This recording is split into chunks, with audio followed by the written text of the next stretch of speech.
What's up everybody? Welcome back to the channel. I'm Jen from Valley Buzzsaw.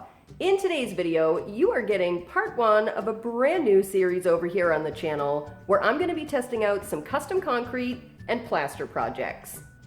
There are three reasons why I wanted to do this particular video series. The first is that I love things that spread. Paint, plaster, nail polish, liquid lipstick, wax, resin, lava, blown glass, anything that starts as a solid, becomes a liquid, and then becomes another solid, or starts as a liquid and becomes a solid. Yes, I am here for it. Well, except maybe ice. Well, except maybe if you're at hockey, then ice is acceptable, but otherwise, cold is evil. That's why I live in Phoenix. But I digress. That is the first reason why. The second reason why is I've been essentially binging 5-minute crafts videos for a while now, and I kind of love those guys over there. They put out like 50,000 videos a day. I have no idea how they do it, but there are all these cool compilations, and one of them that I came across recently, which I will list down in the description below, kind of brought all of their cement crafts together. It was like 37 easy, cool cement crafts. Well, I came across that a while back, like I said, or recently, whatever, like within the last couple of years, and I wanted to make some of those planters for Matt's birthday. That is not today's project, but we're going to be getting into that in not too long from now, actually. And life got in the way back then, so I never had a chance to actually do that project. So we're mixing that in with all these other projects here on the channel in this series. The third reason why is because I am an avid Threadbanger watcher. By the way, though they have no idea who we are, yay for Rob and Corinne for pulling through the recent super scary weirdness, and we're super excited to see those guys back because I've been watching their channel since maybe like, I don't know, 2007 or 2008. They're one of my all-time top favorite channels.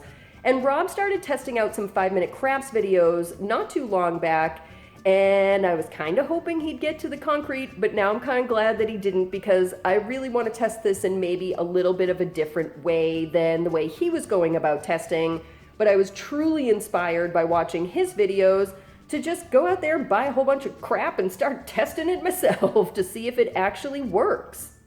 So that's what we're going to be doing in this series. If you like the video, if you like the series, you know what to do. You give it a thumbs up down below. That is the right thing to do. And then right next to that thumbs up, or this way, I never remember which way things go.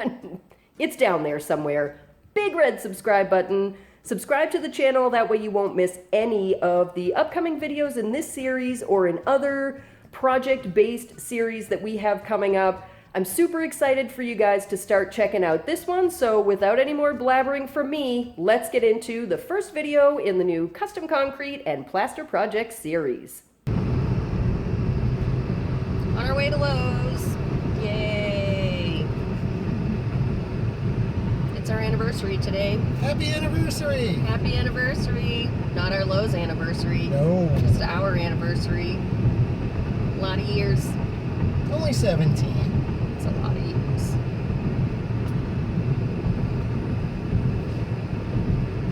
We'll be there soon, Lowe's. I just want to quickly point out here that this video and none of these videos are sponsored. We bought all of these products with our own money. I went to multiple different places, from Lowe's to Michael's to Walmart to Amazon. And I think maybe even the grocery store. I'm pretty sure I got some stuff in Fry's too. So no sponsors, no affiliates, none of that stuff. I paid for all this stuff myself, and I'm really excited to start putting all my money to the test. For all of these projects, I'm using some really specific stuff. I'll be using a tape measure, sandpaper, the plaster, obviously, which means water, a mixing bucket, a mixing stick, a bucket to wash everything out in, and we'll get to that in a little bit, as well as a measuring cup and a scale, and, you know, just like some paintbrushes and felt and stuff like that. But in this particular project, for the paper towel holder, I also need some very specific items. These 2 different sized wooden dowels.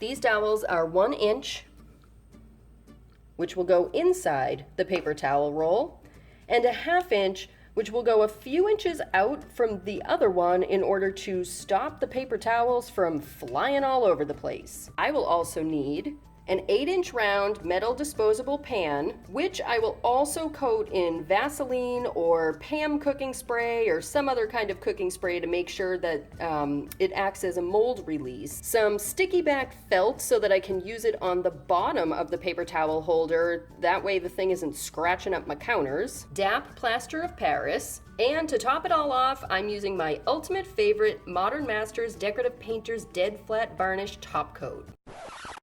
Okay, everybody, here's the deal.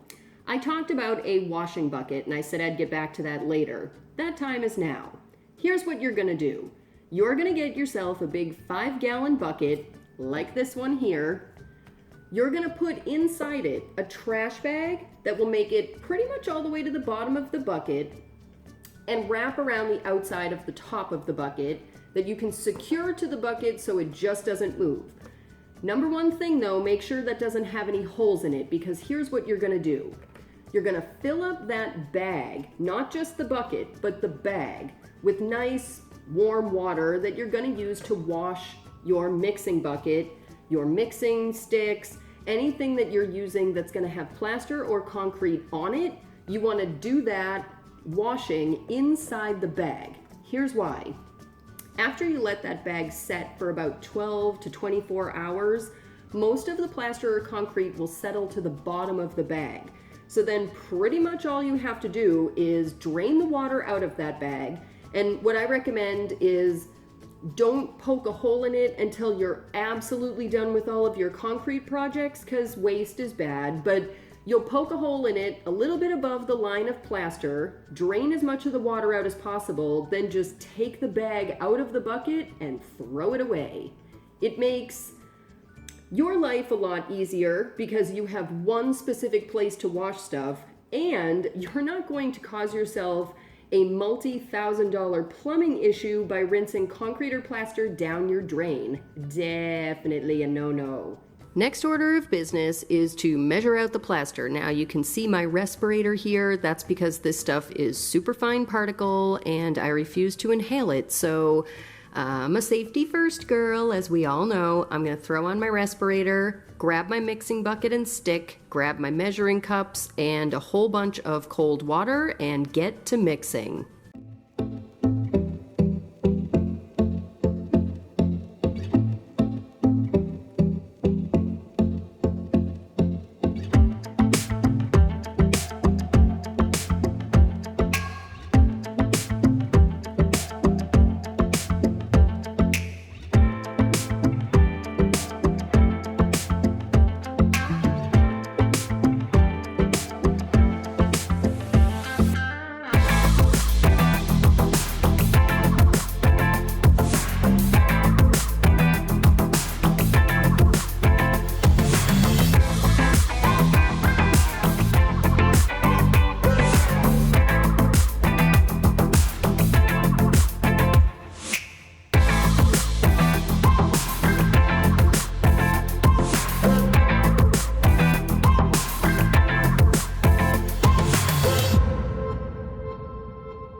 There's a slight skin on top. I'm going to eyeball this to the center, plunk this in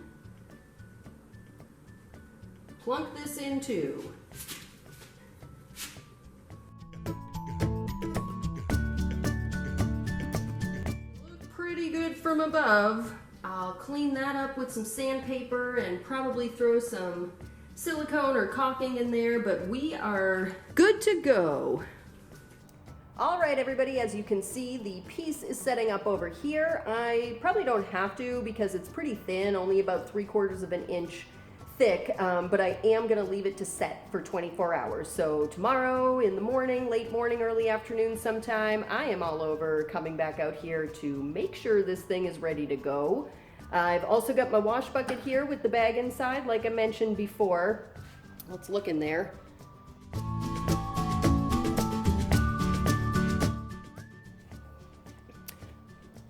Those are my mixing and measuring implements, and they rinsed out just fine. I think everything's pretty much set and ready to go now. The garage is cleaned up, and so am I, with the exception of, I'm looking at myself because I'm wondering if you can tell, I basically feel like I've been in my garage doing a workout for like the last hour or so, trying to get things filmed and set up. So the beauty community may call this a glisten. I call it, oh my God, where's my shower?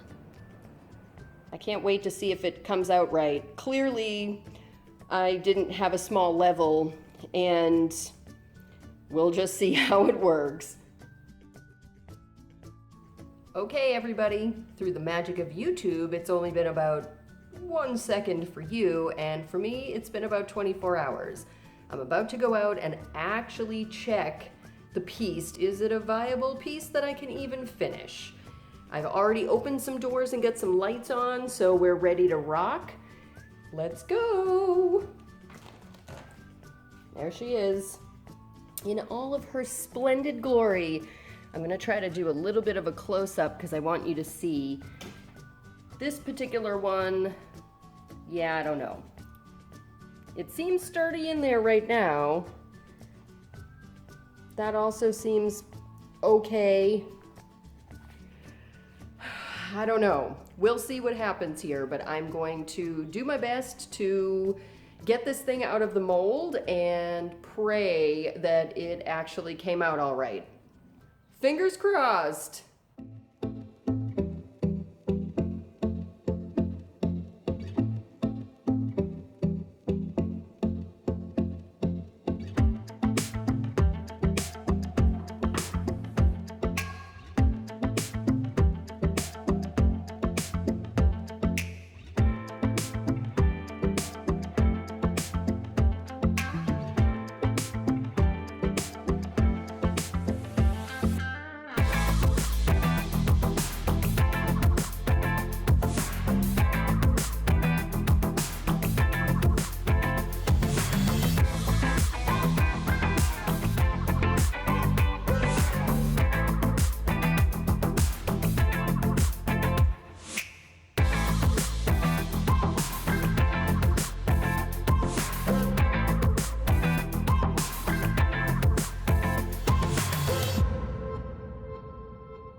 Inside the bottom edge all the way around. Now I just flatten this sucker out, push down so that it completely adheres, and I think she's just about done, everybody.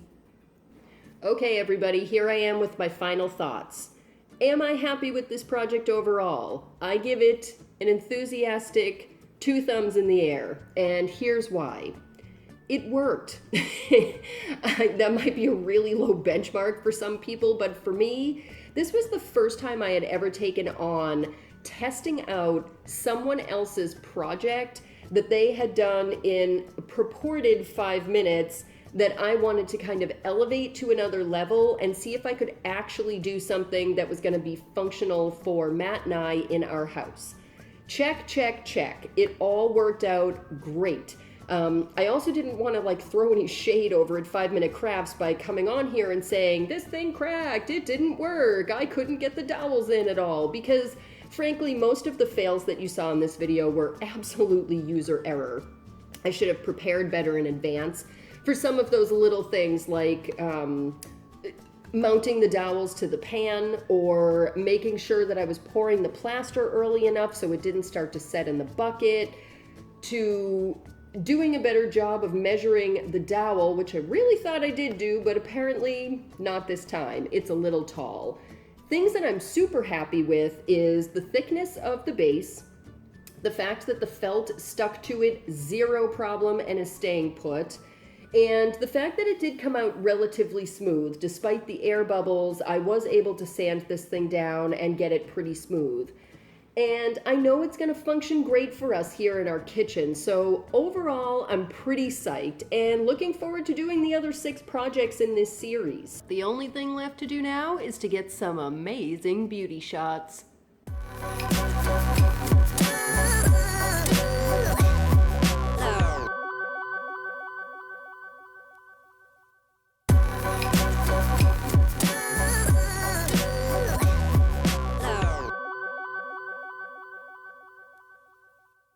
If you liked this video and you enjoyed me testing out this 5-minute craft project, give it a like. That thumbs up is down below. You know what to do there. Just click that like. We love that. Also, you can subscribe and turn your notifications to all. That way you're going to be notified the next time I put out one of these custom concrete and plaster projects videos or any of our other upcoming videos. Matt has some project series stuff coming up. I've got some other little fun bits and pieces in the works, so you're definitely not going to want to miss any of that. And now that you've done all that stuff and seen my final wrap-up thoughts here, it's time for you to get out there and take on a DIY project of your own. Any old time now, Clouds. Seriously, any old time now. Almost there. Come on. Yes!